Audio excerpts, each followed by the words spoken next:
In a nexus between organized crime, cybersecurity, and an alleged RCMP leak, multiple sources tell Global News that the RCMP's Sensitive and International Investigations Unit first started looking for an RCMP mole after evidence in Vincent Ramos's possession suggested someone had approached him and tried to sell highly sensitive RCMP criminal intelligence from a police investigation targeting him in 2015. Sources say Ramos never bought the intelligence, but it set off alarm bells that triggered investigators to start combing through the RCMP and everyone who had contact with the Ramos file, from high-level officials to office staff. The investigation was made more difficult because Ramos couldn't say exactly who had approached him from the RCMP.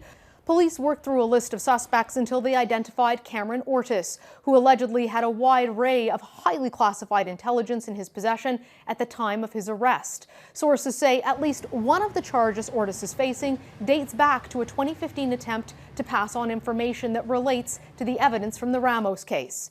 Vincent Ramos is 41 years old and from Richmond, BC. He was arrested in the United States in 2018 and pled guilty to serious charges involving facilitating criminal syndicates who were evading police detection using his company's technology to communicate. Police say that high-level crime bosses used phantom secure technology to coordinate drug trafficking, money laundering, and even murders. Ramos himself admitted to an undercover officer that the technology could be used to locate and kill police informants.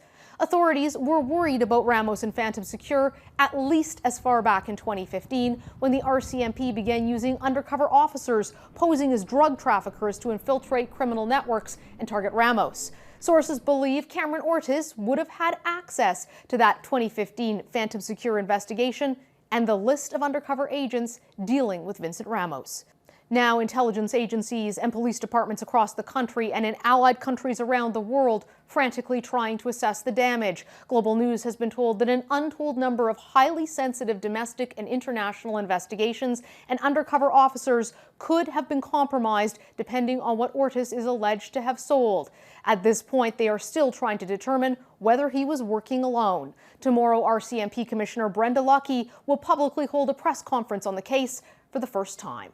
Mercedes Stevenson, Global News, Ottawa.